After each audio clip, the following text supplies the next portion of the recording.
الحمد لله وكفى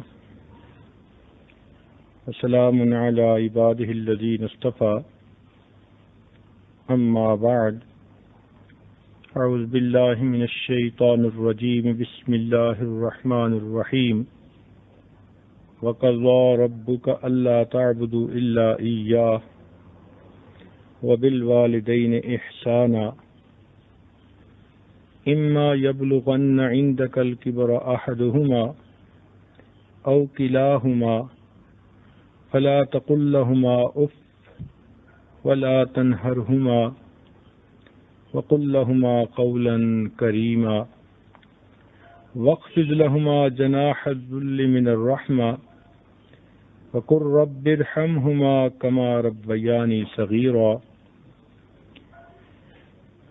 سبحان ربك رب العزة عما يصفون وسلام على المرسلين والحمد لله رب العالمين اللهم صل على سيدنا محمد وعلى آل سيدنا محمد وبارك وسلم اللهم صل على سيدنا محمد وعلى آل سيدنا محمد وبارك وسلم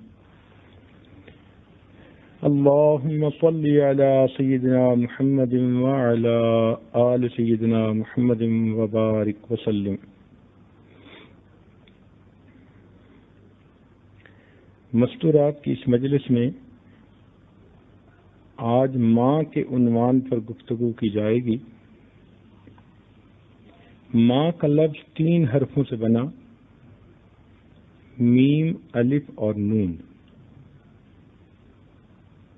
یہ ایسا لفظ ہے کہ جس کو بولتے ہوئے انسان کے اپنے اندر نیاز مندی اور مخاطب کے بے لوث محبت کا خیال ضرور آتا ہے۔ یہ جو 3 حرف ہیں، میم، الف، نون، ان تینوں کی تفصیل ہے۔ میم سے محبت بنی، الف ایثار سے لیا گیا اور نون نیاز مندی سے لیا گیا۔ ماں کے اندر یہ 3 صفتیں ہوتی ہیں۔ اولاد کے ساتھ محبت بھی بے پناہ ہوتی ہے، اولاد کے لیے ایثار اور قربانی بھی وہ بے مثال کرتی ہے، اور اولاد کے ساتھ اس کو ماں ہوتے ہوئے بھی ایک نیاز مندی کا تعلق رکھنا پڑتا ہے۔ تو ماں کے شروع کا حرف میم ہے، اسی میم کے لفظ سے محبت بنی، اسی میم کے لفظ سے مغفرت بنی۔ ماں کے اندر بھی یہ دونوں صفات ہوتی ہیں۔ بچے کی محبت بھی ہوتی ہے، اور اگر کوئی بچہ غلطی کرے تو اس کو معاف کر دینے کا جذبہ بھی ہوتا ہے۔ اگر ان تینوں حروف کو تھوڑا بدل لیا جائے تو میم، الف اور نون کے حروف کو بدلنے سے ہی امن کا لفظ بنتا ہے، الف، میم اور نون۔ اور تھوڑا بدل لیں تو اسی سے نون، الف، میم نام بنتا ہے، اور اگر نون کا نقطہ بھی لگا دیں تو میم، الف اور نون مان بنتا ہے۔ یہ تمام ایسے الفاظ ہیں کہ جن کا تعلق ماں کے ساتھ ہے۔ مثلا ماں کی گود بچے کے لیے امن کا گہوارہ ہوتی ہے۔ بچے کو اپنی ماں پہ بڑا مان ہوتا ہے، اور ماں کے ساتھ ہی بچے کا نام دنیا میں بلند ہوتا ہے، ماں کی دعاؤں کے ساتھ ہی۔ اسی لیے یہ میم، الف اور نون، یہ حروف اصلی اگر لیے جائیں تو نبی علیہ الصلوۃ والسلام کی والدہ ماجدہ کا نام آمینہ تھا، اس کے بھی حروف یہی بنتے ہیں، اور یہی وہ خوش قسمت ماں تھی جس کو اللہ نے اس کائنات کی سب سے عظیم ہستی کی ماں بننے کی توفیق عطا فرمائی۔ اللہ رب العزت نے ماں کو ایک نعمت دی ہے جس کو مامتا کہتے ہیں۔ مامتا کا مطلب ہوتا ہے بے غرض محبت۔ چنانچہ ماں اپنے بچے سے بے لوث محبت کرتی ہے۔ اس چھوٹے بچے سے اس کو کیا توقع ہوتی ہے، لیکن وہ اس کی 24 گھنٹے کی خادمہ، اس کی باندی بنی ہوتی ہے اور اس سے اتنی محبت کرتی ہے کہ جس کی محبت کو الفاظ کے اندر ڈھالنا مشکل ہے۔ اللہ رب العزت نے ماں کو ایک صفت اور بھی دی ہے اور اس کو کہتے ہیں خطا پر عطا کی صفت۔ یہ اللہ تعالیٰ کی اپنی صفت ہے کہ وہ بندوں کی خطا پر بھی ان پر اپنی رحمتیں عطا فرما دیتا ہے، ان کو مغفرت عطا فرما دیتا ہے۔ عام دنیا میں تو جہاں خطا ہوگی وہاں عطا نہیں ہوگی بلکہ وہاں پر سزا ہوگی، مگر ماں محبت کی ایسی شخصیت ہے کہ جو خطا پر سزا کی بجائے عطا کرتی ہے۔ چنانچہ بچہ خطا بھی کر جائے تو سزا دینے کی بجائے ماں اسے محبت کا بوسہ عطا کرتی ہے، ماں اسے اپنے سینے سے لگا لیتی ہے۔ یہ خطا پر عطا کی صفت اللہ رب العزت کی تھی، لیکن اللہ تعالیٰ نے اس کا نمونہ دنیا میں بھی دکھا دیا۔ ایک صفت اللہ تعالیٰ نے ماں کو اور دی جس کو صبر و تحمل کہتے ہیں۔ بچے کی چھوٹی چھوٹی باتوں پر کئی مرتبہ اتنا انسان زچ ہو جاتا ہے کہ ڈانٹ ڈپٹ کرنے لگ جاتا ہے۔ اسی لیے اگر کسی مرد کو تھوڑی دیر گھر کے بچے سنبھالنے پڑیں تو بچوں کی پٹائی ہو جائے گی، اور مرد کے لیے ان بچوں کو سنبھالنا مصیبت ہو جائے گا۔ یہ ماں ہی ہے جو سارا دن ان بچوں کے ساتھ گزارتی ہے، اس لیے کہ اللہ رب العزت نے اس کے اندر صبر و تحمل بہت دیا۔ وہ بچوں کی اونچ نیچ کی باتیں دیکھتی بھی ہے، سنتی بھی ہے، پھر بھی برداشت کرتی ہے۔ اور اللہ تعالیٰ نے اس کو ایسا جذبہ خدمت دیا کہ جس کی کوئی انتہا نہیں ہے۔ کبھی وہ یہ نہیں کہہ سکتی کہ بچے اب میں نے تمہاری بڑی خدمت کر لی، 1 سال ہو گیا تمہاری خدمت کرتے ہوئے، تمہاری عمر 1 سال ہو گئی، اب میں تمہاری خدمت سے باز آئی۔ نہیں، بچہ جب تک جوان نہیں ہو جاتا ماں اس کی خدمت کرتی رہتی ہے، اور یہ ایسی خدمت ہے کہ جو وقت کی پابند نہیں، 24 گھنٹے کی ہے۔ اس لیے ماں وہ شخصیت ہوتی ہے کہ جو بچے کو خون جگر پلا پلا کر بڑا کرتی ہے، جو بچے کو اپنے سینے کا دودھ پلا کے اس کو زندگی بخشتی ہے۔ اسی لیے ماں کے اندر محبت اور پیار کی انتہا ہوتی ہے۔ اگر وہ سختی بھی کرے تو اس کی سختی میں بھی نرمی ہی کی جھلک ہوتی ہے۔ اگر آپ نے کبھی نرم ہاتھوں کی تھپکی دیکھنی ہو، کڑی نگاہ کی نرمی دیکھنی ہو، یا سخت لہجے کی مٹھاس دیکھنی ہو تو اپنی ماں سے شوخی کر کے دیکھو۔ وہ سخت نگاہ بھی دیکھے گی اور اس میں بھی نرمی ہوگی، وہ سخت لہجے میں بھی بات کر رہی ہوگی مگر اس میں بھی مٹھاس ہوگی، اس لیے کہ وہ ماں جو ہوئی۔ ماں کی محبت اور اس کے خلوص کی سب سے بڑی دلیل یہ ہے کہ اگر وہ کسی وقت بچے کے ایک تھپڑ بھی لگا دے تو بچہ تھپڑ کھانے کے بعد پھر بھی ماں ہی کی گود میں آتا ہے۔ اگر ماں کے اندر اخلاص نہ ہوتا تو بچہ تھپڑ کھانے کے بعد کبھی ماں کی طرف واپس نہ آتا، لیکن ڈانٹ بھی کھاتا ہے، تھپڑ بھی کھاتا ہے، پھر اسی ماں کے سینے سے آ کے لپٹ جاتا ہے۔ یہ اس ماں کی محبت کی دلیل ہوتی ہے۔ اسی لیے ماں کے بارے میں دنیا کے دانشوروں نے مختلف اقوال کہے ہیں۔ مثال کے طور پر شیخ سعدی رحمۃ اللہ علیہ نے فرمایا کہ ماں کی محبت کی ترجمانی کرنے والی ایک ذات فقط ماں کی ہے۔ اورنگزیب عالمگیر رحمۃ اللہ علیہ کہا کرتے تھے کہ مجھے ماں کے بغیر اپنا گھر قبرستان کی طرح لگتا ہے۔ حتیٰ کہ کفر کے ماحول میں پلے ہوئے کافر لوگوں نے بھی ماں کی محبت کے بارے میں عجیب و غریب باتیں کی۔ چنانچہ شیکسپیئر نے کہا کہ بچے کے لیے سب سے اچھی جگہ ماں کی گود ہوتی ہے، اگرچہ بچے کی عمر کتنی ہی کیوں نہ ہو۔ ملٹن نے کہا کہ آسمان کا بہترین تحفہ انسان کے لیے ماں ہے۔ نادر شاہ نے کہا کہ مجھے پھول اور ماں میں کوئی فرق نظر نہیں آتا، لہذا جب بچہ پیدا ہوتا ہے تو ماں کے ہونٹوں پہ جو تبسم اور اس کی آنکھوں میں جو شکر کے آنسو ہوتے ہیں وہ اس کی عظمت اور تواضع کی دلیل ہوتے ہیں۔ دین اسلام نے ماں کو بڑا رتبہ دیا، اس لیے فرمایا الجنت تحت اقدام امہاتکم، کہ جنت تمہارے لیے ماں کے قدموں کے نیچے ہے۔ ماں کے جسم میں اس کے پاؤں سب سے نیچی جگہ کی حیثیت رکھتے ہیں، گھٹیا درجے کی حیثیت رکھتے ہیں۔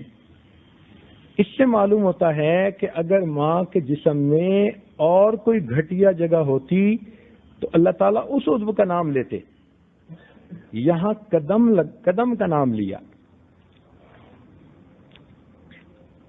تو سوچئے کہ اگر ماں کے قدموں تلے وہ جگہ ملتی ہے جس کو جنت کہتے ہیں، یعنی جہاں اللہ رب العزت کا دیدار نصیب ہوگا، تو پھر سوچئے کہ اگر ماں کی دعائیں لی جائیں گی اور اس کی خدمت کی جائے گی اور اس کو خوش کیا جائے گا تو پھر اللہ رب العزت جنت کی کیا کیا نعمتیں عطا فرمائیں گے۔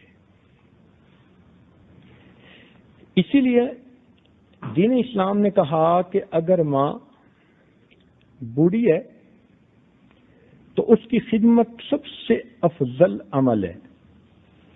سیدنا ابی ہریرہ رضی اللہ عنہ ایک صحابی ہیں، ان کو بڑا جی چاہا کرتا تھا کہ میں اللہ تعالیٰ کے گھر کا دیدار کروں۔ جب بھی حج کے قافلے جانے لگتے تو وہ آتے اور بڑی حسرت اور تمنا کے ساتھ ان قافلے میں جانے والے لوگوں کو دیکھا کرتے تھے۔ کسی نے کہا کہ آپ خود کیوں نہیں چلے جاتے؟ کہنے لگے کہ نہیں، میری بوڑھی ماں ہے اور اس کی خدمت میرے لیے سب سے افضل عمل ہے، اس لیے میں حج پر نہیں جا سکتا۔ کسی نے کہا کہ تم ایک باندی رکھ لو اور وہ تمہاری ماں کی خدمت کرے گی، تو کہنے لگے کہ ماں کی تو خدمت ہو جائے گی مگر جو رتبے اور درجے مجھے ملنے ہیں وہ تو مجھے نہیں مل سکیں گے۔ اس لیے جب ان کی والدہ کی وفات ہوئی تو اس کے بعد انہوں نے حج کے سفر کو اختیار کیا۔ دین اسلام نے یہاں تک کہا کہ اگر ماں کافرہ بھی ہے تو بھی اولاد کو چاہیے کہ اس کے ساتھ حسن سلوک کا معاملہ کرے۔ چنانچہ اسماء بنت ابو بکر صدیق رضی اللہ تعالیٰ عنہ، یہ سیدہ عائشہ صدیقہ رضی اللہ تعالی عنہا کی بڑی اور ستیلی بہن تھی اور عمر میں ان سے کوئی 15 سال کے قریب بڑی تھیں۔ جب انہوں نے ہجرت کی تو ان کا نکاح زبیر بن عوام رضی اللہ تعالی عنہ سے ہوا۔ یہ بڑی جلیل القدر صحابیات میں سے تھیں۔ چنانچہ ان کی والدہ کا نام قتیلہ تھا، صدیق اکبر عنہ کی وہ بیوی تھیں۔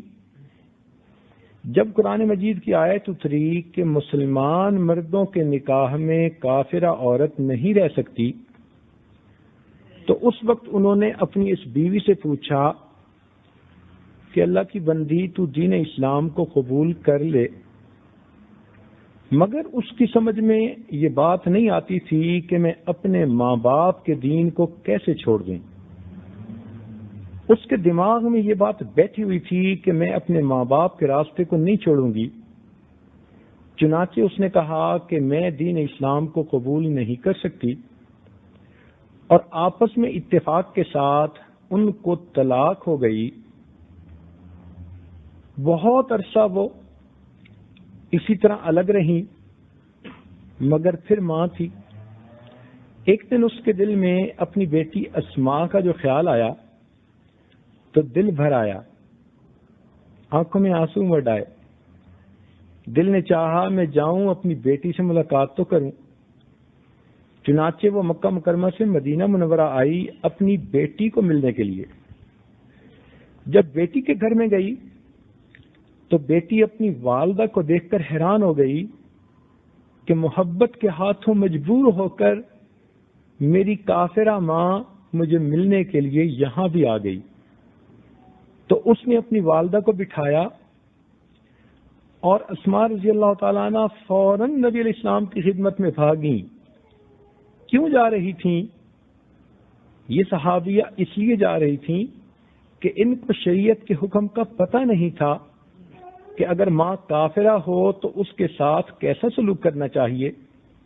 چنانچہ نبی علیہ السلام کی خدمت میں پہنچ کر انہوں نے پوچھا، اے اللہ رب العزت کے محبوب، میری ماں مجھے ملنے کے لیے آئی ہے، میں اس کے ساتھ کیسا معاملہ کروں؟ تو نبی علیہ السلام نے فرمایا، صلی امک، کہ تو اپنی والدہ کے ساتھ اچھا سلوک کر. چنانچہ انہوں نے اپنی والدہ کی اچھی مہمان نوازی کی. اسی لیے حدیث پاک میں آتا ہے کہ ماں باپ کی نافرمانی کرنا ایسا گناہ ہے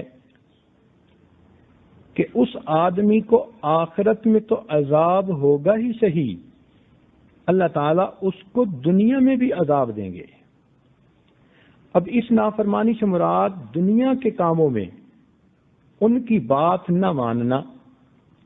اس سے یہ مراد نہیں ہے کہ اگر کوئی فاسق و فاجر ماں اپنے بچے کو کہے کہ تو سنت کو چھوڑ دے، دین کو چھوڑ دے، تو فرنگیانہ زندگی اختیار کر لے، تو اب وہ بچہ ایسی بات مان لے.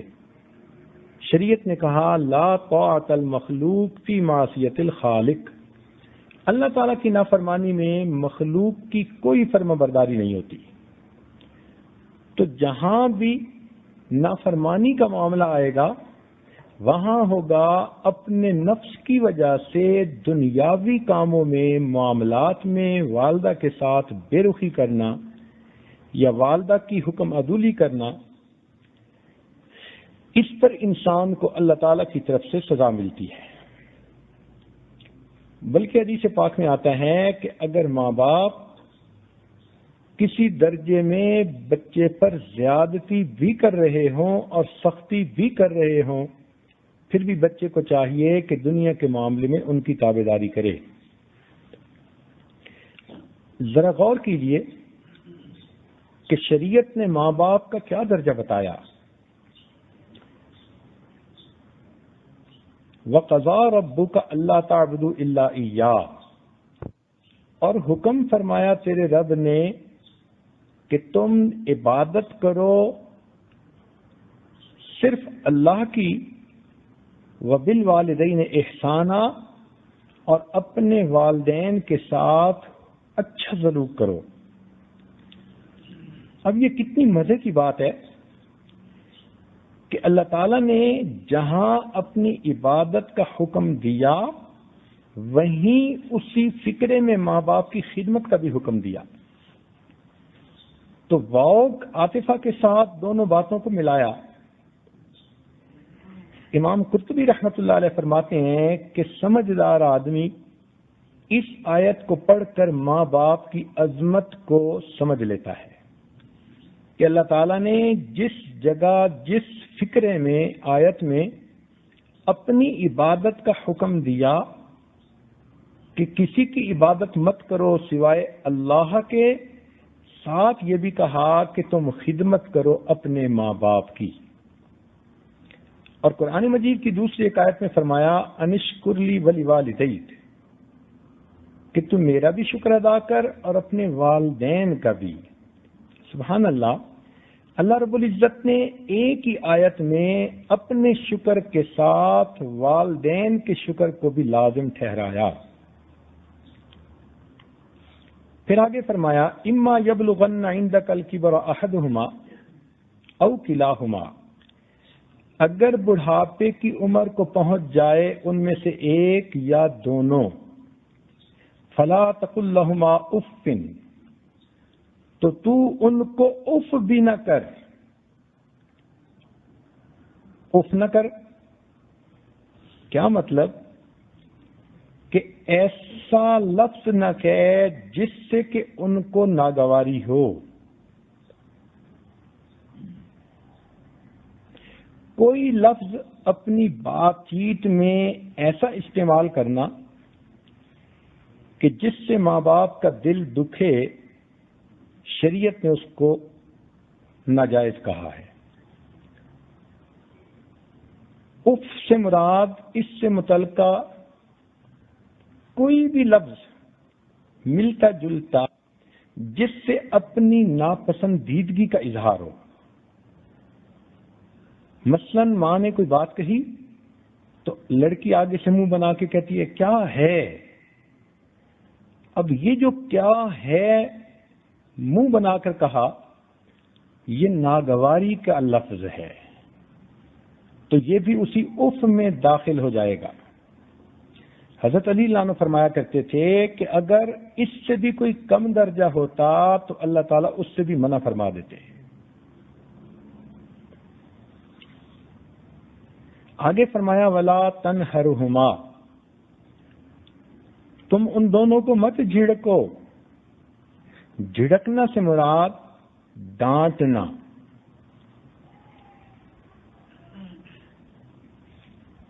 ڈانٹنے سے کیا مراد؟ کہ ماں باپ کے ساتھ سختی سے بات کرنا۔ مثال کے طور پہ بوڑھی ماں نے کوئی بات کہی تو آگے سے سخت لہجے میں بیٹی کہتی ہے امی تو بات کیوں نہیں سمجھتی؟ اب یہ جو الفاظ کہے امی تو بات کیوں نہیں سمجھتی، یہ اپنی والدہ کو ڈانٹنا ہوا، اور شریعت میں یہ حرام ہے۔ پھر تیسری بات کہی وَقُلْ لَهُمَا قَوْلًا كَرِيمًا، اور تم ان سے بات کرو محبت و شفقت کے ساتھ۔ قول کریم مفسرین کے نزدیک یہ کہا جاتا ہے کہ جیسے کوئی عاجز غلام سخت مزاج آقا کے سامنے دب کے بات کرتا ہے، پست آواز میں بات کرتا ہے، عاجزی کے ساتھ بات کرتا ہے، اسی طرح اپنے ماں باپ سے گفتگو کرنا، اس کو قول کریم کہتے ہیں۔ یہیں پر بس نہیں بلکہ آگے بھی فرمایا وَاخْفِضْ لَهُمَا جَنَاحَ الذُّلِّ مِنَ الرَّحْمَةِ، اور تو محبت کے ساتھ اپنی عاجزی کے کندھے کو ان کے سامنے جھکا دے۔ یعنی ماں باپ کے سامنے انسان اپنے عاجزی کے کندھے کو جھکا دے، یہ دکھاوا نہ ہو، ظاہر کی کاروائی نہیں ہونی چاہیے، من الرحمہ، قلبی محبت کی وجہ سے۔ یوں معلوم ہوا کہ ماں باپ کے سامنے اپنے آپ کو جھکانا حقیقت میں اپنے کو اٹھانا ہوتا ہے۔ اس ذلت کے اندر حقیقت میں عزت چھپی ہوتی ہے۔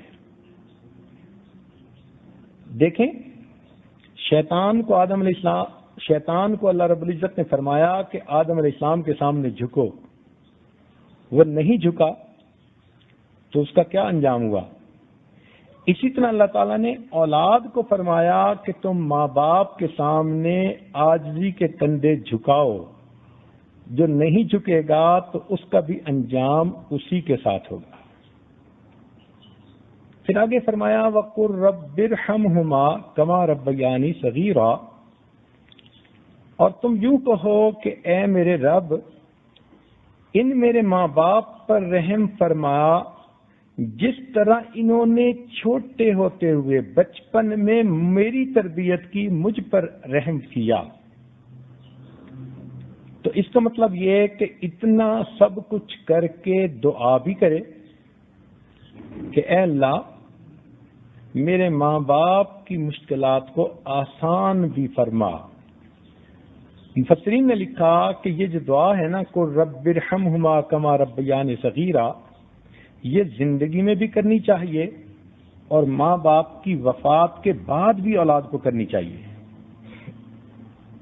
ایک دوسری آیت میں اللہ تعالیٰ ارشاد فرماتے ہیں وَوَصَّيْنَا الْإِنسَانَ بِوَالِدَيْهِ إِحْسَانًا، ہم نے وصیت کی انسان کو، نصیحت کی انسان کو کہ وہ اپنے والدین کے ساتھ اچھا سلوک کرے۔ حملت امہ کرہا، اس کی والدہ نے بہت مشقت کے ساتھ اس کو اٹھایا، یعنی حمل کے دوران۔ ووضعت کرہا، اور جب بچے کی پیدائش کا وقت تھا تو اس وقت بھی اس کی ماں نے بہت مشقت کے ساتھ اس کو جنم دیا۔ وحملہ وفصالہ 30 شہرا، اور یہ حمل اور دودھ پلائی چھڑوانا یہ سارا 30 مہینے یعنی 2.5 سال کی مدت بنی۔ تو یوں سمجھیں کہ جب سے کوئی ماں حاملہ بنتی ہے اس وقت سے لے کے 2.5 سال تک اس کو بچے کی بہت زیادہ خبر گیری کرنی پڑتی ہے۔ حمل کے دوران تو اس کو 9 مہینے ویسے ہی بیماروں کی طرح گزارنے پڑتے ہیں، کبھی کھانا اچھا نہیں لگتا، کبھی الٹیاں آتی ہیں، متلی آتی ہے، کمزوری ہو جاتی ہے، بلڈ پریشر اوپر نیچے ہو جاتا ہے۔ اس حمل کی تکلیف ماں کس طرح اٹھاتی ہے یہ ماں ہی جانتی ہے۔ پھر وضع حمل کے وقت جب بچے کی پیدائش کا وقت ہوتا ہے تو وہ تو ماں کے لیے زندگی اور موت کا وقت ہوتا ہے۔ کتنی ایسی خواتین ہیں کہ بچے کی پیدائش کے وقت ان کی وفات ہو جاتی ہے۔ اسی لیے حدیث پاک میں فرمایا کہ ولادت کے وقت جس عورت کی وفات ہو، اللہ تعالیٰ قیامت کے دن اس کو شہیدوں کی قطار میں کھڑا فرمائیں گے۔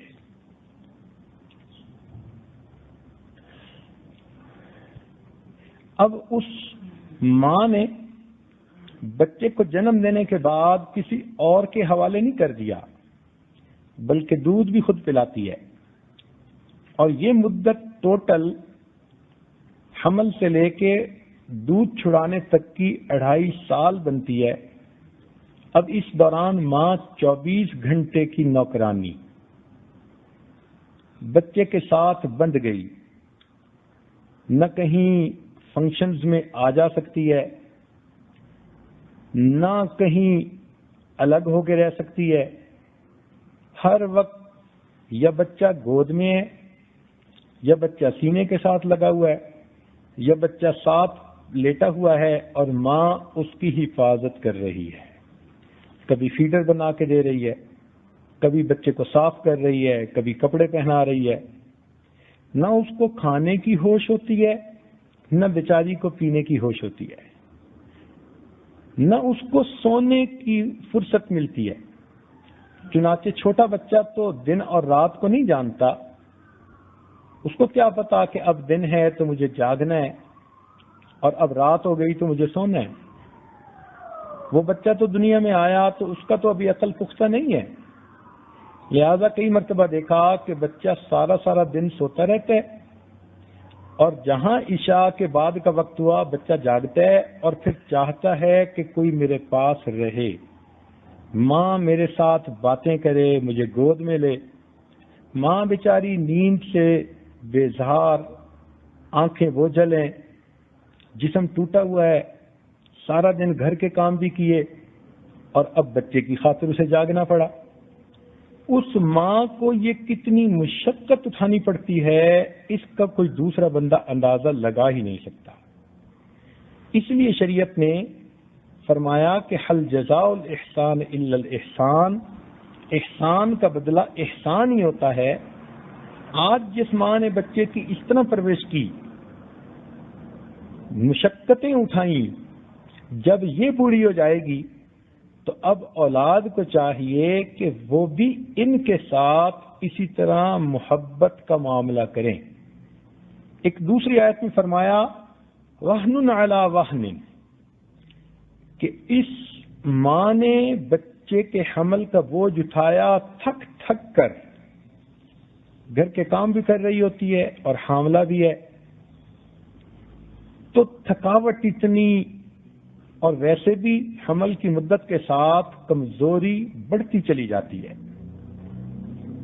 اسی لیے چونکہ 3 باتیں شریعت نے کہیں کہ حملت امہ کرہا، یہ ایک وجہ کہ حمل کے دوران تکلیف اٹھائی، ووضعت کرہا، اور پیدائش کی تکلیف اٹھائی، اور پھر تیسرا حملہ وفصالہ 30 شہرا، یعنی دودھ پلائی کی تکلیف اٹھائی۔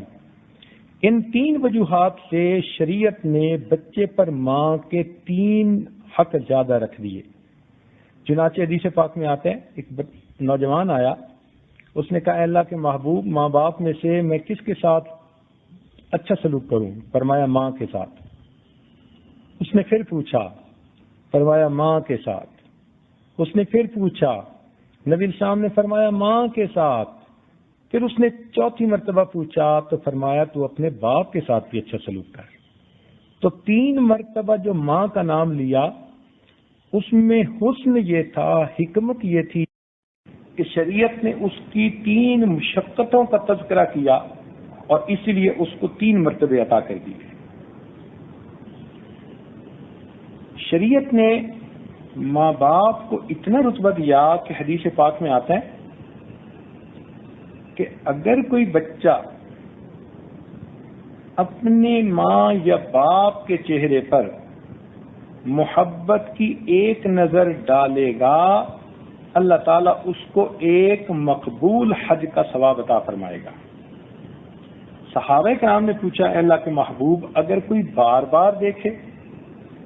تو نبی علیہ السلام نے فرمایا کہ جتنی بار دیکھے گا اتنی بار حج کا ثواب اللہ تعالیٰ اس کو عطا فرمائیں گے۔ آج کے اس زمانے میں ماں باپ کو اول تو اپنے رتبے کا خود ہی صحیح پتہ نہیں، اور اکثر و بیشتر اولاد کو تو بالکل ہی پتہ نہیں ہوتا۔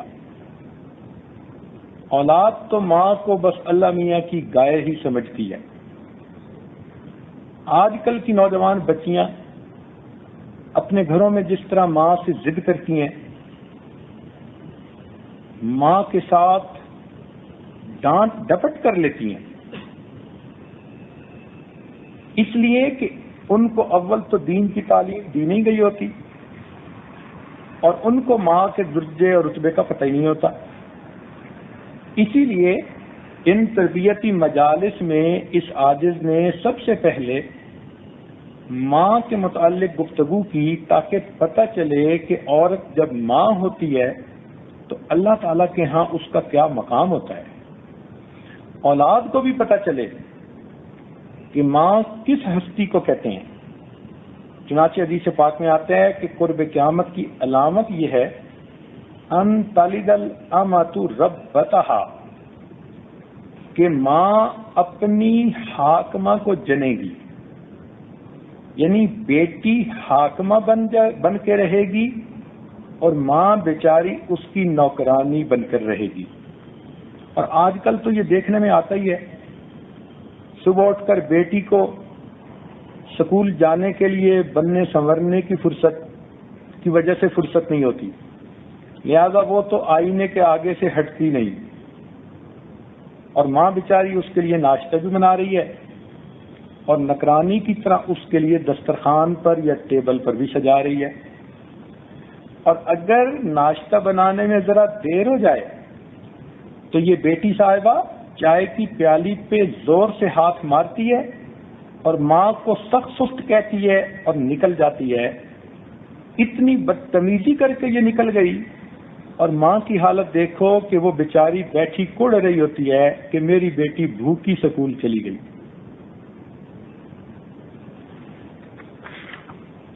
آج کل کے دور میں اس معاملے میں بہت ہی زیادہ کوتاہی ہو رہی ہے. پہلی کمی تو یہ کہ نوجوان بچیاں مائیں تو بن جاتی ہیں مگر ان کو ماں کے مقام کا پتہ ہی نہیں ہوتا. وہ بچوں کی صحیح دینی تربیت ہی نہیں کرتی. کئی لڑکیوں کو تو ٹی وی سے، ڈراموں سے، ناولوں سے فرصت ہی نہیں ہوتی. لہذا بچہ خود بخود ساتھ ساتھ پل رہا ہوتا ہے، بچے کو وہ سکھا نہیں رہی ہوتی. کسی نے کچھ سکھا دیا، کسی نے کچھ سکھا دیا. اور اکثر و بیشتر یہ دیکھا کہ نوجوان لڑکیوں میں چونکہ فرنگیوں کی تہذیب کے اثرات بڑھتے جا رہے ہیں ٹی وی پروگراموں اور فلموں کی وجہ سے، اسی لیے وہ اپنے بچے کو بھی فرنگیوں کا نمونہ بنانا چاہتی ہیں.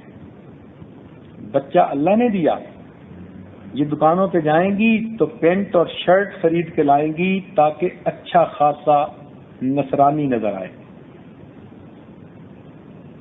ایک ایک چیز اس کی فرنگیوں جیسی. کوئی پوچھے تو صحیح اس ماں سے کہ تم بغیر تنخواہ کے کیوں ایجنٹ بنی ہوئی ہو؟ جس پروردگار نے تمہیں بیٹا دیا اور جس نبی علیہ الصلوۃ والسلام کی تم امتی ہو اور قیامت کے دن کی شفاعت چاہتی ہو، کیا تم اپنے بچے کو ان کے لباس میں نہیں رکھنا چاہتی؟ طفل سے بو آئے کیا ماں باپ کے اتوار کی، دودھ ڈبے کا پیا تعلیم ہے سرکار کی. اس لیے نوجوان بچیوں سے گزارش ہے کہ اپنے بیٹوں کو کالا انگریز نہ بنائیے. ان کو لباس فرنگی پہنانا، بول چال فرنگی سکھانا، طور طریقے سکھانا، ایسا نہ ہو کہ کہیں بڑے ہو کر اللہ حشر بھی انہی کے ساتھ کر دے. سنیے، امت مسلمہ کی بیٹیوں نے بہت عظیم کارنامے سر انجام دیے. چنانچہ تاریخ اسلام پر نظر ڈالی جائے تو پتہ چلتا ہے کہ 7ویں صدی ہجری میں تاتاری قوم اس طرح دنیا میں پھیلی کہ انہوں نے مسلمانوں سے تخت و تاج کو چھین لیا. پوری دنیا میں کہیں بھی مسلمانوں کے پاس تخت و تاج نہیں تھا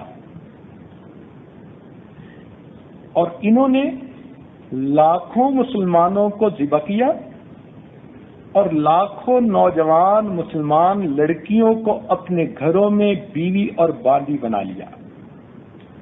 اب یہ جو مسلمان نوجوان بیٹیاں ان کے گھروں میں بیویاں باندیاں بنی، ان کے دل میں ایمان تھا اور ان کے جسم پہ اسلام تھا. اگرچہ یہ ان کافروں کے گھروں میں تھیں، ان کے بچوں کی مائیں بن رہی تھیں، ان کے گھروں کو آباد کر رہی تھیں، مجبور تھیں، معذور تھیں، مگر اس حالت میں بھی انہوں نے شریعت کو اپنے سامنے رکھا اور اپنے بچوں کی تربیت دین اسلام کے مطابق کی. یہ بچے جب 30 سال کے بعد بھرپور جوان ہو گئے تو ان بچوں نے اس وقت ماؤں کی ان تعلیمات کی وجہ سے دین کا اظہار کرنا شروع کیا اور یہ وہ وقت تھا کہ 30 سال کے بعد پوری تاتاری قوم مسلمان بن گئی. کوئی بتائے تو صحیح کہ تاتاریوں سے یہ تاج و تخت کیسے واپس آیا؟ یہ کام 2 ہستیوں نے کیا. وقت کے مشائخ نے بڑی عمر کے تاتاریوں کے دلوں پہ توجہ ڈالی اور ان کو متوجہ کیا، اور جو مسلمان نوجوان بیٹیاں تھیں جو ان کے گھروں میں مائیں بن رہی تھیں، انہوں نے ثابت کر دیا کہ ہمارے جسم پہ تو تم نے کنٹرول پا لیا، مگر ہمارے دلوں پر تو اللہ کا قبضہ ہے. ہم اللہ کی بندیاں ہیں، اس کے محبوب کی باندیاں ہیں. ہم تو شریعت و سنت کی زندگی کو نہیں چھوڑیں گی. لہذا انہوں نے اپنے بچوں کی اچھی تربیت کی اور اللہ تعالیٰ نے اس کی برکت سے پھر دین اسلام کو بلندی دی اور مسلمانوں کو تخت و تاج عطا فرما دیا ہے۔ ایاں آج بھی تاتار کے افسانے سے پاسباں مل گئے کعبے کو صنم خانے سے۔ اب ذرا سوچئے کتنا فرق ہے کہ وہ نوجوان بچیاں کافروں کے گھروں میں رہ کر بھی اسلام کی پابند رہی، اور آج کی نوجوان بچیاں مسلمانوں کے گھروں میں رہ کر بھی کافروں کی نمائندگیاں کرتی ہیں۔ ماں کو چاہیے اپنا مرتبہ پہچانیں،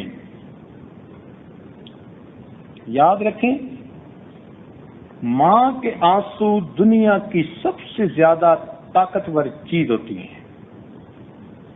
جو کام تلوار سے نہیں کیا جا سکتا وہ کام ماں اپنے پیار سے کروا لیا کرتی ہے۔ چنانچہ جب ماں کی آنکھوں سے آنسو ٹپکتے ہیں تو پھر اولاد اپنی زندگی کے بڑے بڑے فیصلے کر دیا کرتے ہیں۔ اس لیے ماں کو چاہیے کہ وہ اپنی محبتیں، اپنی شفقتیں اس پر خرچ کرے کہ اولاد دیندار بن جائے اور دین اسلام کو اپنے جسم پر سجائے اور اللہ تعالیٰ کے بندے بن کر زندگی گزارنے والے بن جائیں۔ اور اگر ماں ہی بگڑی ہوئی ہو تو پھر اولاد کیا سنورے گی؟ اس کی سب سے بڑی دلیل تو قرآن مجید میں ہی موجود ہے۔ مفسرین نے لکھا کہ حضرت نوح علیہ السلام کی جو بیوی تھی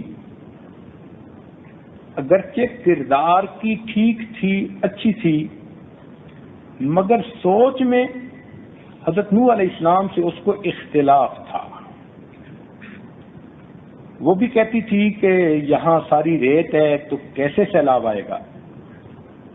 تو حضرت نوح علیہ السلام نے کہا کہ وحی الہی کی وجہ سے میں کہہ رہا ہوں کہ سیلاب آئے گا اور میں کشتی بنا رہا ہوں، مگر کافر لوگ جیسے ہنستے تھے، باتیں کرتے تھے، تو ان کی بیوی بھی ان کی اس بات پر ہنستی تھی، باتیں کرتی تھی۔ چنانچہ ان کی بیوی کی اس بات کا ان کے بیٹے پر اثر پڑا۔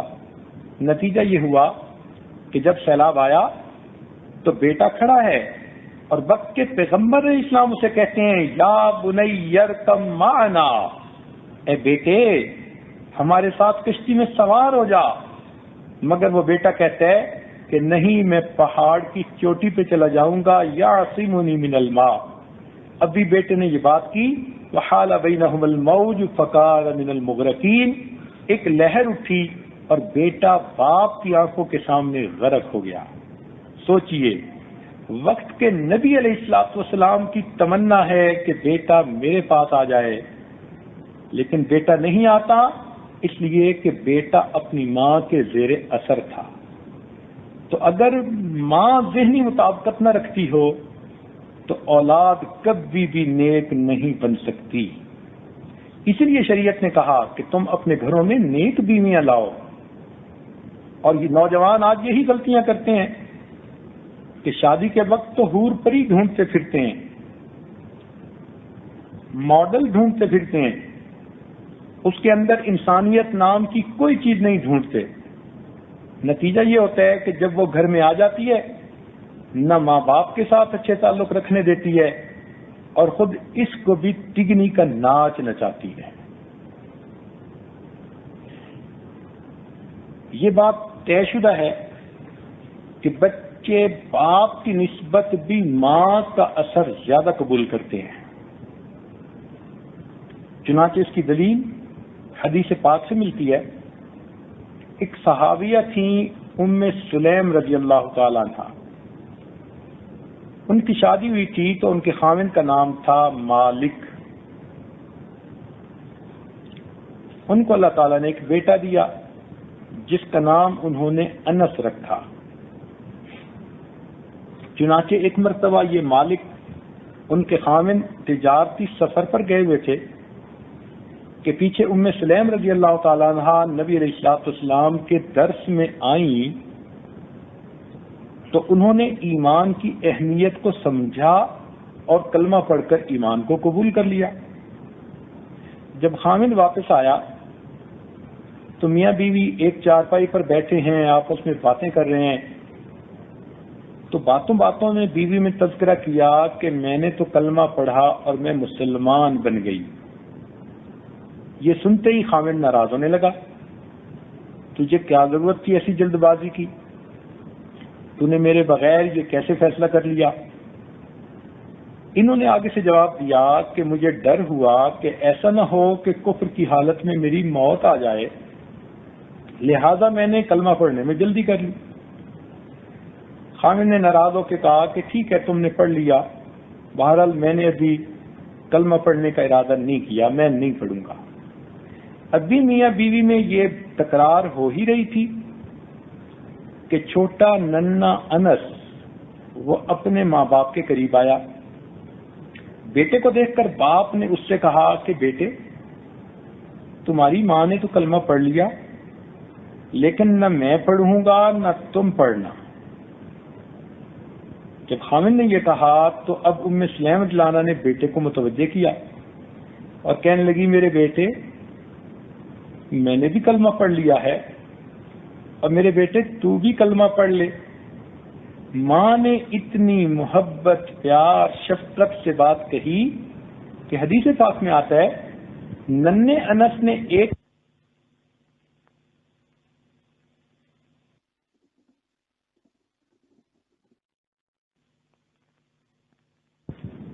کہ بچے کی تنگی سے تنگ ہو کر بچے کو بد دعا دے دیتی ہے۔ یہ بہت بڑی غلطی ہے جو بھی کوئی ماں کر سکتی ہے، اس سے بڑی غلطی اور کوئی نہیں ہو سکتی۔ اس ماں کو نہیں پتا کہ اس کے منہ سے جو بھی دعائیہ کلمات نکلتے ہیں اس میں آتا ہے کھل جاتے ہیں اور فرشتے اس دعا کو اللہ تعالیٰ کے حضور قبولیت کے لیے پیش کر دیتے ہیں۔ اب یہ بہانے تو بناتی ہیں کہ جی ہم دل سے تو بد دعا نہیں دیتی۔ اللہ کی بندی، دل سے جب بد دعا نہیں دینی تو زبان سے کیوں دیتی ہو؟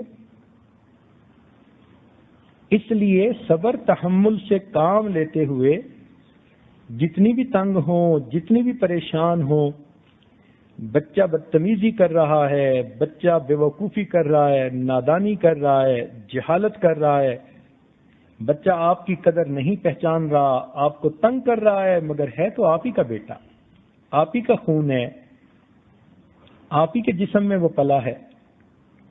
اس بچے کو اگر آپ بد دعا دیں گی تو پھر اس بچے کا انجام اچھا کیسے ہوگا؟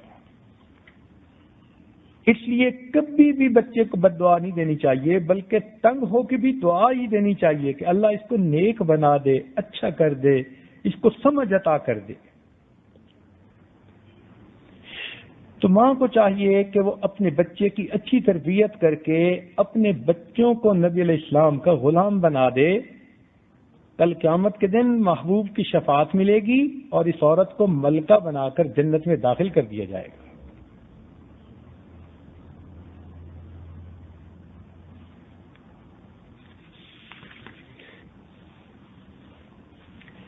مائیں ہی انسان کو انسان بناتی ہیں۔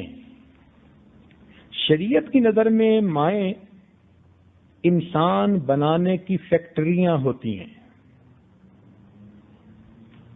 عورت کو اللہ رب العزت نے دنیا میں ایک کام دیا جو اس کا فرض منصبی ہے، اور وہ کام یہ ہے کہ یہ گھر میں رہ کر انسان تیار کرے، بیٹا ہو یا بیٹی ہو، اچھی تربیت کر کے اس کو اللہ کا نیک بندہ یا نیک بندی بنائے۔ تو گویا عورتیں، مائیں اللہ رب العزت کی نظر میں انسان کو انسان بنانے کی فیکٹریاں ہیں، کارخانے ہیں۔ ہم اگر اپنے اکابر کی زندگی کو دیکھیں تو جتنی بڑی بڑی شخصیتیں ہوئیں ان کے پس منظر میں آپ کو ان کی ماں کا کردار نظر آئے گا۔ چنانچہ امام غزالی رحمۃ اللہ علیہ کے بارے میں آتا ہے کہ والدہ نے ان کو پڑھنے کے لیے بھیجا، انہوں نے اپنے استاد سے جو کچھ سنا اس کے نوٹس تیار کیے، تعلیقات تیار کی، اور قدرتاً جب علم مکمل کیا تو واپس آ رہے تھے کہ ڈاکوؤں نے سامان لوٹ لیا اور اس میں ان کے وہ نوٹس بھی چلے گئے۔ جب گھر آئے تو انہوں نے اپنی والدہ کو حال سفر سنایا اور بتایا کہ امی، میں نے جو علم پڑھا تھا وہ میرے نوٹس تو ڈاکو لے کے چلے گئے۔ تو ماں نے کہا، بیٹے میں نے تمہیں ایسا علم حاصل کرنے کو تو نہیں بھیجا تھا جس کو ڈاکو لوٹ کے چلے جائیں۔ بس ماں کی اس بات کا دل پر ایسا اثر ہوا کہ یہ لوٹ کے واپس آئے اور ان ڈاکوؤں سے انہوں نے پھر اپنے نوٹس مانگے منت سے ماجت کر کے، اور اپنی ماں کی بات بھی سنائی۔ تو ڈاکو نے کہا کہ ہاں تمہاری ماں نے ٹھیک کہا، چلو ہم تمہیں یہ کاغذ واپس کر دیتے ہیں۔ انہوں نے نوٹس واپس کر دیے تو امام غزالی رحمۃ اللہ علیہ نے ان کو زبانی یاد کرنا شروع کر دیا، حتیٰ کہ سارے علم کے حافظ بن گئے۔ ایسی مائیں ہوتی تھیں۔ ان کے ایک بڑے بھائی تھے، ان کا نام تھا احمد غزالی۔ وہ بڑے عبادت گزار تھے، مگر ان کا علمی مقام وہ نہیں تھا جو چھوٹے بھائی امام غزالی رحمۃ اللہ علیہ کا تھا۔ امام غزالی رحمۃ اللہ علیہ شہر کی بڑی مسجد کے خطیب تھے، امام تھے، بڑے قاضی تھے۔ ان کے بڑے بھائی ان کے پیچھے نماز نہیں پڑھا کرتے تھے۔ لوگ بڑی باتیں کرتے کہ آپ بھی کیسے عالم ہیں کہ آپ کے بھائی ہی آپ کے پیچھے نماز نہیں پڑھتے۔ تو ایک دن انہوں نے اپنی والدہ سے کہا کہ امی، بھائی سے کہیں کہ وہ جماعت کے ساتھ مسجد میں نماز پڑھا کرے، الگ گھر میں نہ پڑھا کرے۔ ماں نے بلا کے کہا تو بڑے بھائی نے کہا کہ ٹھیک ہے۔ چنانچہ اگلی نماز میں وہ پہلی صف میں جا کر کھڑے ہو گئے۔ امام غزالی رحمۃ اللہ علیہ نے نماز پڑھائی۔ جب دوسری رکعت میں پہنچے تو بڑے بھائی نے نیت توڑی اور جماعت میں سے نکل کے گھر آئے اور آ کے الگ اپنی پڑھ لی۔ اب جب نماز مکمل ہوئی تو لوگوں نے تو شور مچا دیا۔ امام غزالی رحمۃ اللہ علیہ کے لیے بہت ہی پریشانی بنی۔ خیر ٹوٹے دل کے ساتھ گھر آئے، ماں کو کہا کہ امی، پہلے تو بھائی نماز پڑھنے جاتا نہیں تھا، اگر آج گیا تو درمیان میں سے توڑ کے واپس آیا، الٹا مجھے اور ذلیل کر دیا۔ تو ماں نے بیٹے کو بلا کے کہا کہ بیٹے تم نے ایسا کیوں کیا؟ تو اس نے کہا کہ امی، آپ نے حکم دیا تھا کہ میں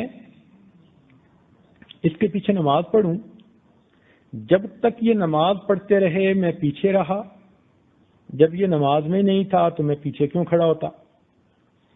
اس پر امام غزالی رحمۃ اللہ علیہ کا سر ندامت سے جھک گیا۔ ماں نے پوچھا بیٹے کیا ہوا؟ کہنے لگے امی، بھائی ٹھیک کہہ رہا ہے، جب میں نے نماز شروع کی تو پہلی رکعت میں تو میری ساری کی ساری توجہ اللہ رب العزت کی طرف تھی۔ دوسری رکعت میں کھڑا ہوا تو میں نماز سے پہلے درس دینا تھا، عورتوں کو ان کے مسائل کا مطالعہ کر رہا تھا، تو اچانک اس میں سے ایک مسئلہ وہ میرے ذہن میں آ گیا اور میری سوچ اس طرف چلی گئی تھوڑی دیر کے لیے، اور یہ وہ وقت تھا کہ بڑے بھائی نے نماز توڑی اور واپس آ گیا۔ ماں نے جب یہ بات سنی تو اس نے ٹھنڈی سانس لی اور کہا کہ افسوس، میرے 2 بچے اور دونوں میں سے میرا کوئی بھی نہ بنا۔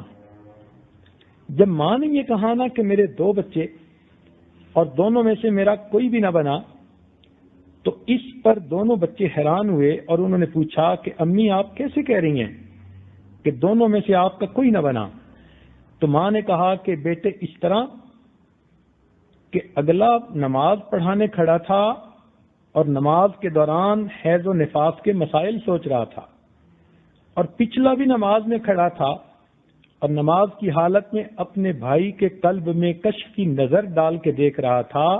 نہ اگلے کی نظر توجہ اللہ کی طرف تھی، نہ پچھلے کی توجہ اللہ کی طرف تھی، تم دونوں میں سے میرا تو کوئی بھی نہ بنا۔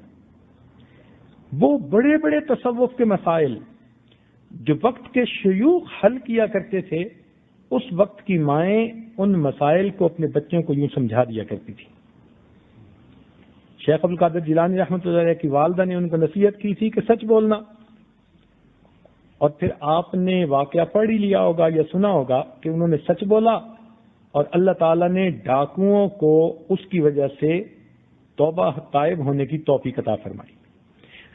فاضل بستامی رحمۃ اللہ علیہ بھی بچپن میں یتیم ہو گئے تھے. ان کی والدہ نے ان کو پڑھایا تھا. قاری صاحب کو کہا تھا کہ بچے کو واپس نہ آنے دینا، گھر رہنے کی عادت پڑ گئی تو علم حاصل نہیں کر سکے گا. چنانچہ قاری صاحب نے کافی دن ان کو مدرسے میں رکھا. ایک دن یہ چھٹی لے کے گھر آئے. والدہ وضو کر رہی تھی تو انہوں نے دروازہ کھٹکھٹایا. والدہ سمجھ گئی کہ میرا بیٹا آ گیا، مگر انہوں نے سوچا کہ اگر میں نے اس کو گھر آنے دیا تو پھر یہ واپس مدرسے نہیں جائے گا. تو دروازے کے اندر آ کر پوچھنے لگی کون؟ انہوں نے کہا با یزید.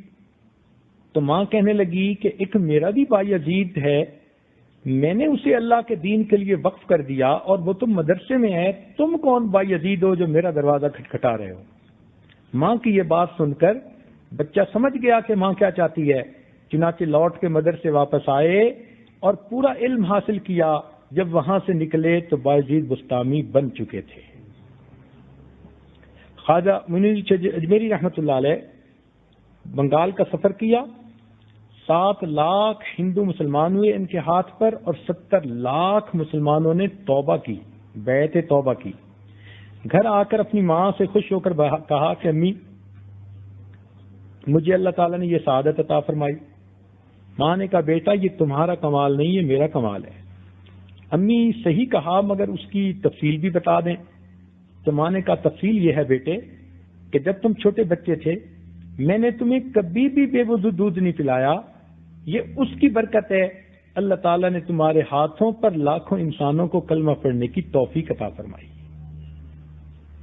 اس وقت کی مائیں تو باوضو دودھ پلاتی تھیں اور آج کل کی جوان بچیاں بچے کو گود میں لے کے سینے سے لگا کے دودھ پلاتی ہیں اور ٹی وی کے اوپر ڈرامہ دیکھ رہی ہوتی ہیں، رقص دیکھ رہی ہوتی ہیں، گانے سن رہی ہوتی ہیں. یہ بچہ بڑے ہو کر باعزیز بستامی کیسے بنے گا یا وقت کا مجدد ثانی کیسے بنے گا؟ خواجہ قطب الدین بختیار کاکی رحمۃ اللہ علیہ کی والدہ کا بھی اسی طرح واقعہ ہے کہ جب چھوٹے تھے تو ان کی والدہ نے ان کے دل میں اللہ تعالیٰ کی محبت ڈالنے کے لیے ایک طریقہ اختیار کیا. جب یہ مدرسے سے آئے امی بھوک لگی ہے. ماں نے کہا بیٹا ہم بھی اللہ تعالیٰ سے روٹی مانگتے ہیں، وہ دیتا ہے، آپ بھی اسی سے مانگو. کیسے مانگوں؟ بیٹے مصلی پہ بیٹھ جاؤ، ہاتھ اٹھاؤ، دعا مانگو. بچے نے دعا مانگی اور پھر پوچھا امی اب کیا کروں؟ ماں نے کہا بیٹے تم کمرے میں جاؤ، اللہ تعالیٰ نے کہیں تمہارا کھانا رکھ دیا ہوگا. تو ماں نے کھانا بنا کے چھپایا ہوا تھا. بچے نے ذرا دیکھا تو اسے مل گیا. تو اب بچے کی یہ روٹین بن گئی، روز دعا مانگتا اور اسے کھانا مل جاتا. تو بچے کے دل میں اللہ تعالیٰ کی محبت بڑھنے لگی. ماں بڑی خوش تھی کہ میری ترتیب اچھی چل گئی. اللہ تعالیٰ کی شان کہ ایک دن ماں کو کسی فنکشن میں جانا پڑا رشتہ داروں میں اور وہاں دیر ہو گئی. جب اس کو وقت کا خیال آیا تو بچے کے آنے کا وقت ہو چکا تھا اور وہ روٹی پکا کے آئی نہیں تھی. چنانچہ ماں بیچاری برقع سر پہ رکھا، تیز تیز قدم اٹھا رہی ہے، چل رہی ہے، آنکھوں میں آنسو ہیں اور دل میں فریاد ہے میرے مولا میں نے تو بچے کا یقین بنانے کے لیے یہ سارا معاملہ کیا تھا. اگر آج میرے بچے کو کھانا نہ ملا کہیں اس کا یقین نہ ٹوٹ جائے. میری غلطی کو چھپا لینا، میری محنت کو ضائع نہ کرنا. ماں دعائیں مانگ کے گھر آئی، دیکھا کہ بچہ سو رہا ہے. ماں نے جلدی سے کھانا بنایا اور آ کے پھر بچے کے رخسار کا بوسہ لیا، اس کو اٹھا کے سینے سے لگایا. بیٹے آج تو تمہیں بہت بھوک لگی ہوگی. اس نے کہا امی نہیں. پوچھا کیوں؟ اس لیے امی کہ میں جب آیا تھا مدرسے سے آپ بھی گھر پہ نہیں تھی. میں نے مصلی بچھایا، میں نے دعا مانگی اللہ مجھے بھوک بھی لگی ہے اور آج امی بھی گھر پہ نہیں ہے، مجھے کھانا دے دیں. امی اس کے بعد میں کمرے میں گیا تو مجھے ایک روٹی پڑی ہوئی ملی، وہ میں نے کھائی. مگر امی جو مزہ مجھے آج آیا اس سے پہلے یہ مجھے مزہ کبھی نہیں آیا تھا. چنانچہ ان کا نام پڑ گیا قطب الدین بختیار کاکی رحمت اللہ علیہ. یہ اتنے بڑے شیخ بنے کہ وقت کے مغل بادشاہ بھی ان کے مرید بن گئے.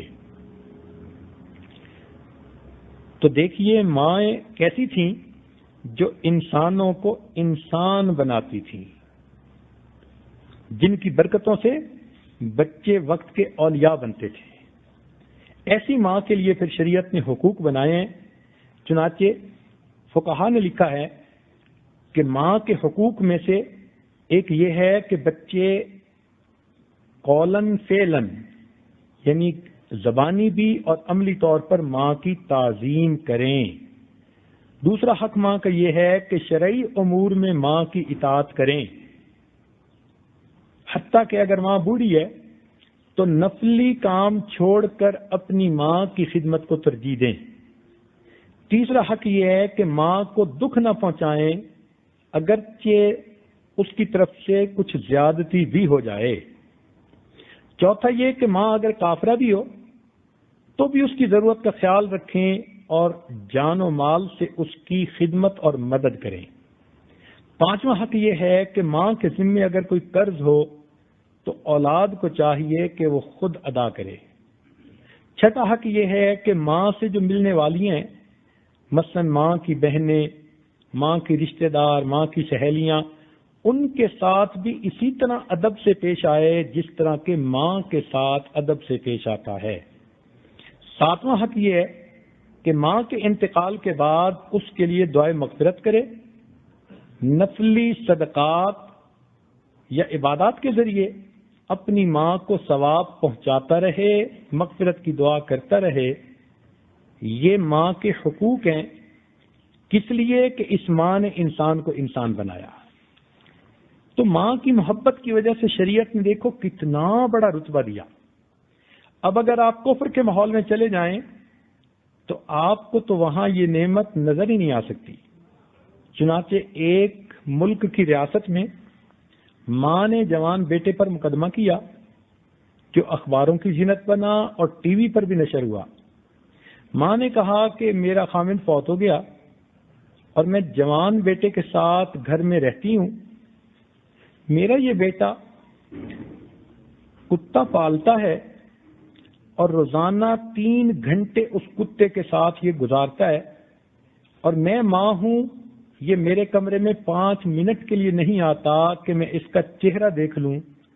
لہذا عدالت میرے بیٹے کو حکم دے کہ یہ 5 منٹ تو میرے پاس بھی آ کے بیٹھا کرے. آخر میں ایک ہی گھر میں رہتی ہوں. بیٹے نے بھی وکیل کیا، ماں نے بھی وکیل کیا، اور دونوں طرف سے مقدمہ چلا، اور اخیر پر مقامی عدالت نے کہا کہ قانون کے مطابق بچے نے جو کتا پالا تو کتا لائبلٹی ہے، اس کی ضرورت کا خیال بچے کو رکھنا پڑے گا. 3 گھنٹے کیا 6 گھنٹے بھی لگیں تو لگانے پڑیں گے. رہ گئی بات ماں کی، تو چونکہ بچے کی عمر 18 سال سے اوپر ہو چکی، اب بچے پر اس کی کوئی ذمہ داری نہیں. ماں کو کوئی تکلیف ہے تو وہ حکومت سے رجوع کرے تو ہم اس کو بوڑھوں کے گھر کے اندر داخلہ دے دیں گے. اب بتائیں کہ جس ماحول میں ماں کا یہ مقام ہے، آپ اپنے بچے کو وہ لباس پہناتی ہیں، وہ زبان سکھاتی ہیں اور وہ طور طریقے سمجھاتی ہیں. اس لیے ہمیں چاہیے کہ ہم اپنے بچوں کو کی اٹھان اسلامی طور طریقوں پر کریں، اپنے بچوں کو نیک بنائیں. ماں کو تو محبت ہوتی ہے، اور ماں کی محبت الفاظ میں بیان ہی نہیں ہو سکتی. چنانچہ حضرت عیسیٰ علیہ السلام کی والدہ کا واقعہ کہ جب جبریل علیہ السلام نے ان کو خوشخبری دی کہ اللہ تعالیٰ آپ کو بیٹا عطا کریں گے، تو ان کے لیے حیران کن بات تھی، کیونکہ وہ سمجھتی تھیں کہ بیٹا ہوتا ہے 2 طریقوں سے، یا انسان نکاح کرے یا انسان برائی یعنی زنا کرے، اور یہ دونوں چیزیں میری زندگی میں نہیں ہیں، تو میرا بیٹا کیسے ہو سکتا ہے؟ تو حضرت جبریل علیہ السلام نے بتایا کہ اللہ تعالیٰ کے لیے بیٹا دینا آسان ہے. چنانچہ وہ حاملہ ہو گئیں.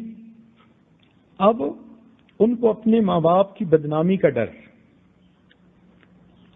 اب حمل کی مدت تو انہوں نے گزار لی، جب وضع حمل ہونے کا وقت آیا تو اس وقت بڑی پریشان تھیں، ان کی نیکی کے چرچے تھے، ان کے خاندان کی نیکی کے تذکرے تھے، اور اب انہیں وہ ساری عزت خاک میں ملتی نظر آ رہی تھی، اتنی پریشان تھیں کہ کہنے لگیں یا لیتنی مت قبل ھذا وکنت نسیا منسیا۔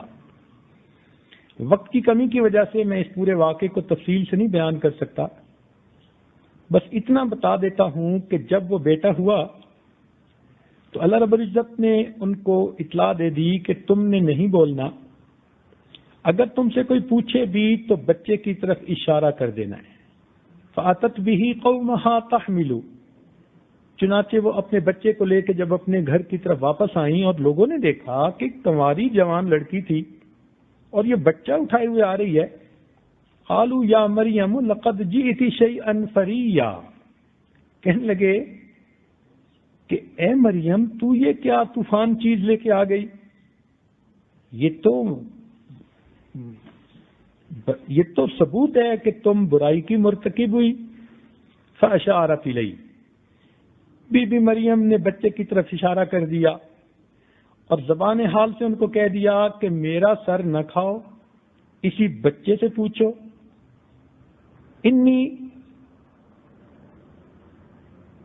میں نے رحمان کے لیے روزہ رکھ لیا۔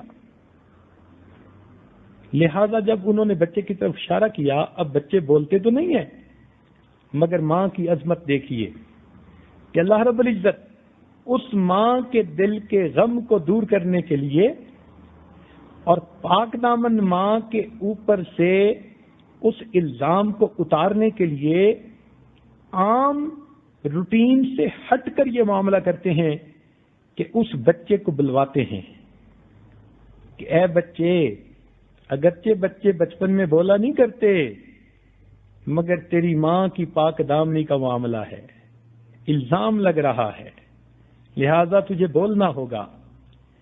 چنانچہ حضرت عیسیٰ علیہ السلام بچے تھے، قال انی عبد اللہ آتانی الکتاب وجعلنی نبیا وجعلنی مبارکا اینما کنت واوصانی بالصلاۃ والزکاۃ ما دمت حیا وبرا بوالدتی ولم یجعلنی جبارا شقیا ذالک عیسی ابن مریم۔ سبحان اللہ۔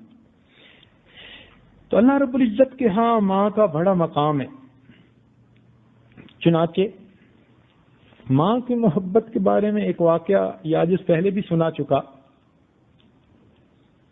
کہ حقیقی واقعہ ہے کہ ایک انجینئر تھا، ماں باپ اس کے بڑھاپے کی عمر میں دیہات میں رہتے تھے اور یہ شہر میں نوکری کرتا تھا، کار کوٹھی تھی، اسٹیٹس تھا، اچھی پے تھی۔ اس نے شہر کے امیر گھرانے کی کسی حور پری سے شادی کر لی۔ اس لڑکی نے کہا کہ میں تو دیہات میں نہیں رہوں گی، شہر میں رہوں گی۔ ماں باپ نے بھی اجازت دے دی۔ جب کبھی یہ ماں باپ کو ملنے جاتا تو بیوی سے پریشان کرتی، تم چلے جاتے ہو، پچھلے تمہارے لیے مر جاتے ہیں، تمہیں تو کوئی یاد ہی نہیں ہوتا، بس تم تو وہیں جا کے رہ جاؤ۔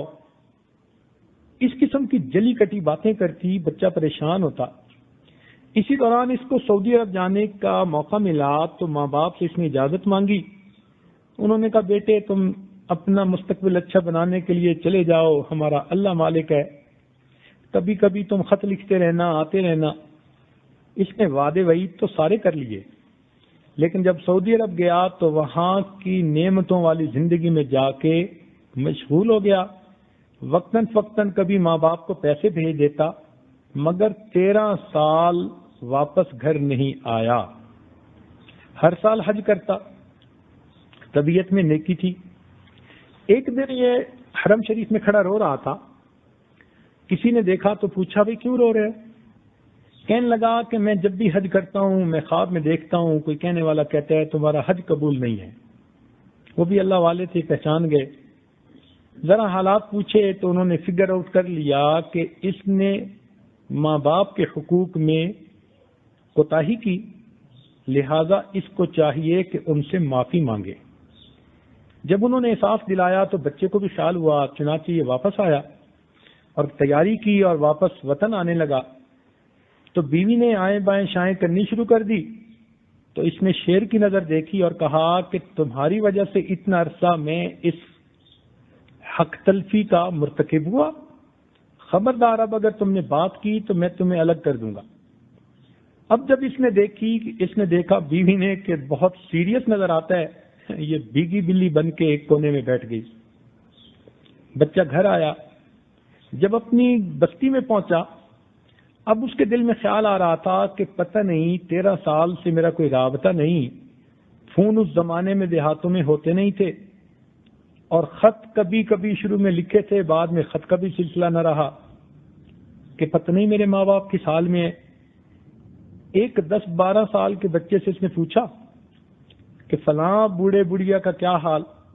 اس نے کہا جی بڑے میاں تو فوت ہو گئے اور بوڑھی ہے اس کو بھی فالج ہوا اور وہ بھی مرنے کے قریب ہے، اور ان کا ایک بیٹا سنا ہے کہیں سعودی عرب ہے، پتہ نہیں کیسا منحوس ہے، اس نے کبھی ماں باپ کا خیال ہی نہیں کیا.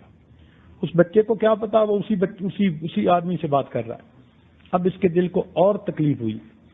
اب یہ سوچنے لگا میں جاؤں گا، میری امی تو مجھ سے بات ہی نہیں کرے گی، میں امی کو پاؤں پکڑ کے مناؤں گا، میں ہاتھ جوڑ کے مناؤں گا، میں یوں کروں گا، میں یوں کروں گا. ساری پلاننگ کر آ کے جب یہ گھر پہنچا، دروازہ دیکھا تو وہ کنڈی تو نہیں لگی ہوئی تھی، کواڑ ملے ہوئے تھے. تو اس نے دروازہ کھولا، اندر آ گیا، دیکھا کہ چارپائی پر اس کی والدہ لیٹی ہوئی ہے. وہ بڑھیا بیچاری ہڈیوں کا ڈھانچہ بیماریوں کی وجہ سے بستر پر پڑی ہوئی تھی. اس کے دل میں خیال آیا کہیں امی سوئی ہوئی نہ ہو، اگر جاگ رہی ہوگی تو میں سلام کروں گا ورنہ انتظار کر لوں گا. جب قریب آ کے دیکھا تو یہ حیران ہوا کہ اس کی ماں نے ہاتھ اٹھائے ہوئے دعا کی مانند اور وہ دعائیں کر رہی ہے. تو اس نے سوچا کہ امی کیا بول رہی ہے، میں ذرا سنوں تو صحیح. والدہ کی اس کی بینائی تو نہیں تھی. چنانچہ یہ قریب ہوتا گیا، قریب ہو کے اس نے جب سنا تو اس کی ماں یہ دعا کر رہی تھی، اے اللہ میرا خاوند تو دنیا سے فوت ہو گیا، میرا ایک ہی بیٹا ہے، اللہ اسے بخریت واپس لوٹا دینا تاکہ جب میری موت آئے تو مجھے بھی قبر میں اتارنے والا میرا کوئی محرم موجود ہو. اندازہ لگائیے کہ بیٹا سوچ رہا ہے امی مجھ سے بات ہی نہیں کرے گی، اور ماں کی محبت کا یہ حال کہ اس بڑھاپے میں بھی دعائیں مانگ رہی ہے، اللہ میرے بیٹے کو بخریت واپس لانا کہ اگر میری موت آ جائے تو مجھے بھی قبر میں اتارنے والا میرا کوئی محرم ہو. ماں کی محبت دیکھنی ہو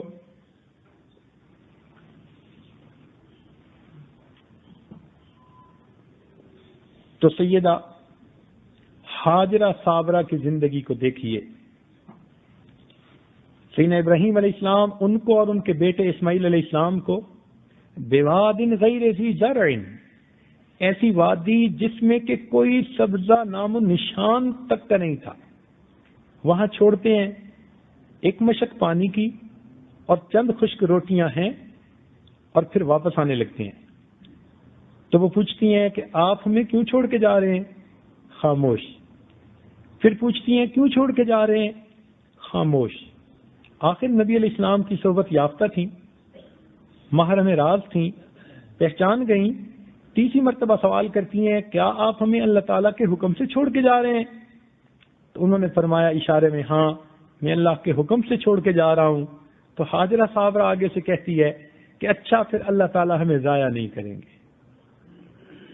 اس اللہ کی بندی کا ایمان دیکھیے، اس کا یقین دیکھیے. اللہ ایسا ایمان اور یقین ہماری بیویوں کو بھی عطا فرما دے، ہماری بیٹیوں کو بھی عطا فرما دے. ایسا اللہ نے ان کو یقین دیا. اب خامد تو چلے گئے، کوئی اور انسان وہاں قریب میں نہیں، پانی کا نام و نشان قریب نہیں. جدھر دیکھو خشک پہاڑ انسان کا منہ چڑھاتے نظر آتے ہیں. ایک مشک پانی کی کہاں تک چلتی، چند روٹی کے ٹکڑے کتنے دن چلتے. ایک وقت آیا کہ پانی ختم ہو گیا، بچے کو پانی کی طلب تھی، وہ رونے لگا. اب ماں تڑپ اٹھی، اس سے یہ محسوس ہونے لگا کہ نہ میرے سینے میں دودھ اتنا کہ بچے کو پلا سکوں، نہ پانی کے بچے کے منہ میں بوندے ڈال سکوں. میرے بیٹے کا کیا بنے گا؟ اب اس ماں نے پریشان ہو کر اپنے بچے کو ایک چٹان کی سائے میں سلا دیا، لٹا دیا اور خود پانی کی تلاش میں چل پڑی۔ اب اللہ کی یہ بندی ایک نظر بیٹے پر ہے اور ایک نظر پانی پر ہے، بلکہ یوں کہنا چاہیے کہ دل بیٹے کی طرف متوجہ ہے اور آنکھ پانی کی طرف متوجہ ہے، لہذا یہ پہاڑی کے ایک سرے سے بھاگتی ہے اور دوسرے سرے تک چلی جاتی ہے، کبھی ادھر جاتی ہے کبھی ادھر جاتی ہے۔ اس پریشان حال ماں کی محبت کی یہ کیفیت میرے مولا کو اتنی پسند آئی کہ اللہ رب العزت نے اس ماں کے اس عمل کی یادگار قیامت تک جاری فرما دی اور اس عمل کو آنے والوں کے لیے حج کی سعی کا عمل بنا دیا۔ اندازہ تو لگائیے کہ ماں کا اللہ کے ہاں کیا رتبہ ہے۔ چنانچہ جب بچے کے قریب آئی تو اس نے کیا دیکھا کہ جب ماں کی یہ دعائیں تھیں اور یہ دل کی تمنا تھی اور کیفیت تھی، بے قراری تھی، اللہ نے اس معصوم بچے کے پاؤں کے ذریعے سے ان چٹانوں کے اندر سے پانی نکال دیا۔ بی بی ہاجرہ صابرہ آتی ہیں اور اس کے گرد پتھر رکھ کر اسے زم زم کہتی ہیں، ٹھہر جا ٹھہر جا۔ پانی آ گیا اور یہ پانی کیا تھا؟ آب شیریں تھا، بلکہ میں تو یوں کہوں یہ آب حیات تھا۔ اس سنگلاخ زمین میں جہاں کوئی آبادی کا نام نشان نہیں تھا، زراعت نہیں تھی، اللہ نے ایک بے قرار ماں کے صدقے اس کے معصوم بچے کے پاؤں سے یہ پانی کا چشمہ جاری کیا۔ چنانچہ کچھ عرصے کے بعد قبیلہ بنو جرہم آ کر آباد ہو گیا اور یوں بیت اللہ کے قریب اللہ رب العزت نے انسانوں کی آبادی کا انتظام فرما دیا۔ چنانچہ اس کو ایک شاعر نے الفاظ میں اشعار میں یوں کہا، پیغمبر نے دعا کے بعد اس وادی سے رخ موڑا، جناب ہاجرہ کو اور بچے کو یہیں چھوڑا۔ جناب ہاجرہ بیٹھی تھی اس وادی وحشت میں، سنبھالے طفل عالی شان کو آغوش محبت میں۔ وہاں صحرا ہی صحرا تھا، چٹانیں ہی چٹانیں تھیں، جناب ہاجرہ یا ایک بچہ دو ہی جانیں تھیں۔ نہ دانا تھا نہ پانی تھا، بھروسہ تھا فقط رب پر، بڑھی جب دھوپ کی گرمی تو جاں آنے لگی لب پر۔ زمیں کا ذرہ ذرہ مہر کی صورت چمکتا تھا، بہت بےتاب تھی ماں گود میں بچہ بلکتا تھا۔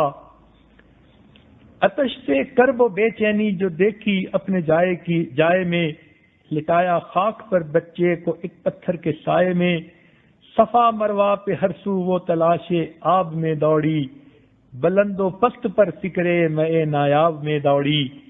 کبھی اس سمت جاتی تھی کبھی اس سمت جاتی تھی، خیال آتا تھا بچے کا تو فوراً لوٹ آتی تھی۔ نہ ڈھونڈا نہ کچھ آثار پانی کے نظر آئے، جدھر اٹھی نظر جھلسے ہوئے ٹیلے نظر آئے۔ قیامت کی گھڑی تھی پڑ گئے تھے پاؤں میں چھالے، چلی جاتی تھی آنکھیں آب میں بچے میں دل ڈالے۔ سنی آواز ننے کے بلکنے کی اور رونے کی، تڑپ اٹھی کے ساتھ آ گئی ہے جان کھونے کی۔ یہ وہ بے قراری کا وقت تھا کہ جب اللہ رب العزت نے ہاجرہ صابرہ کی اس بے قراری کے صدقے آب زمزم عطا کیا۔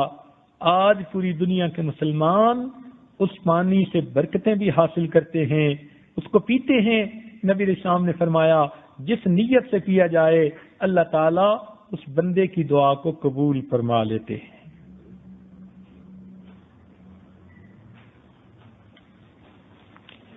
بچے کی بے قراری پر رحمت الہی کو جوش آ گیا، چنانچہ اس کی ایڑیوں کی رگڑ سے اللہ نے آب شیریں عطا فرما دیا۔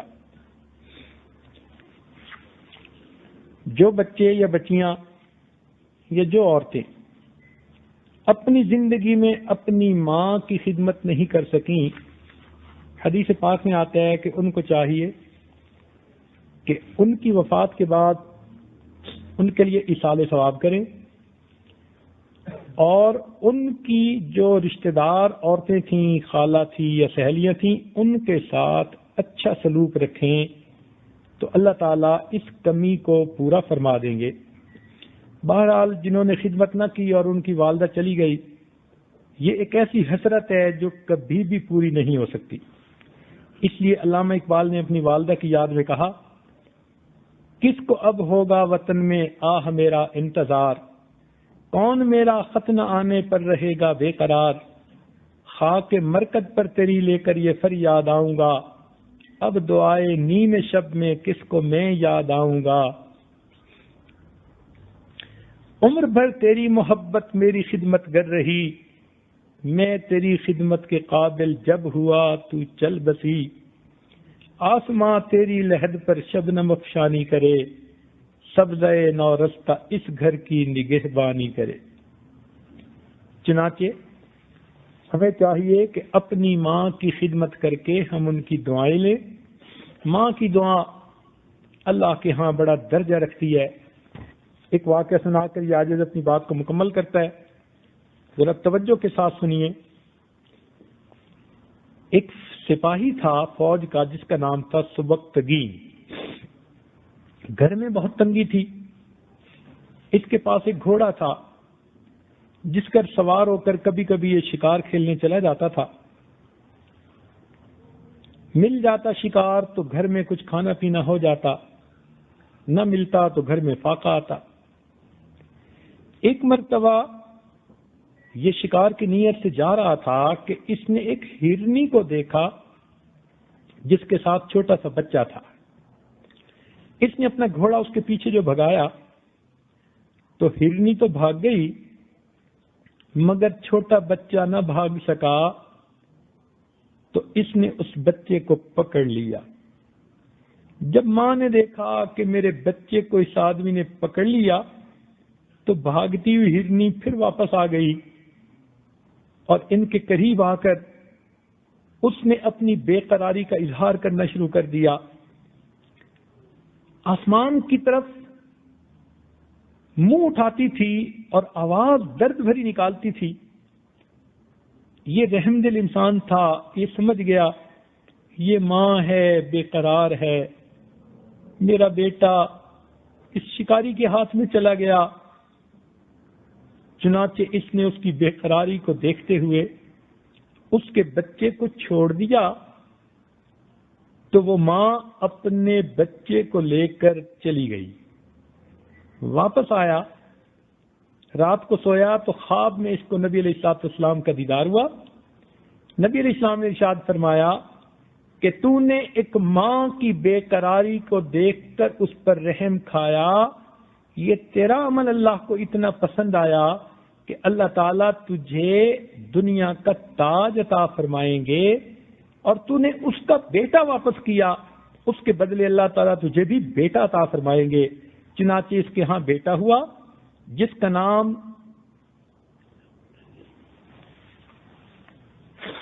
سلطان محمود غزنوی رکھا گیا، جو پورے ہندوستان کا فاتح بنا، اور اللہ رب العزت نے اس غریب بندے کو ایک بادشاہ کا باپ بننے کی توفیق عطا فرمائی۔ اگر جانور جیسی بے قرار ماں کا اگر خیال رکھا جائے تو انسان کو دنیا کی شاہی ملتی ہے۔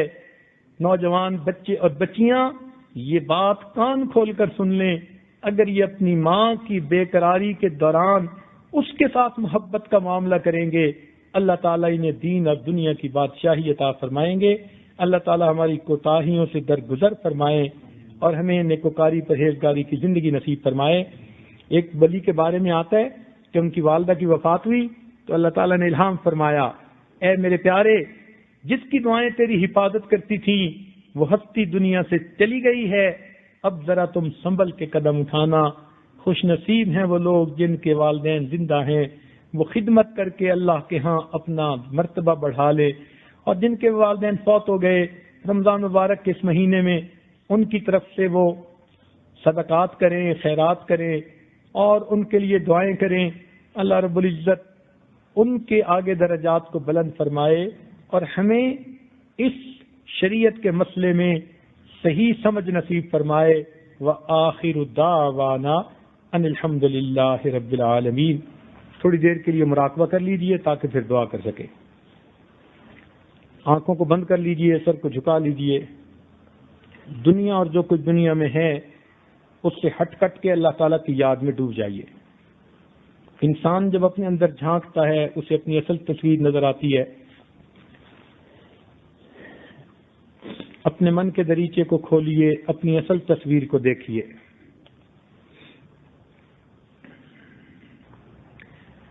اللہ کو اپنا بنا لو، اللہ کو اپنا بنا لو، اللہ کو اپنا بنا لو.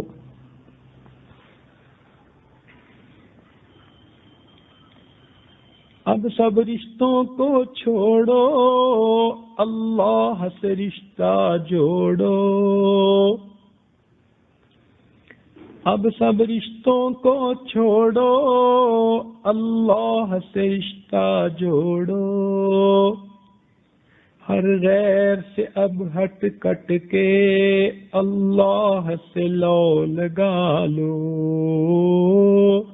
اللہ کو اپنا بنا لو، اللہ کو دل میں بسا لو، اللہ کو دل میں بسا لو. اللہ سے لو لگا لو.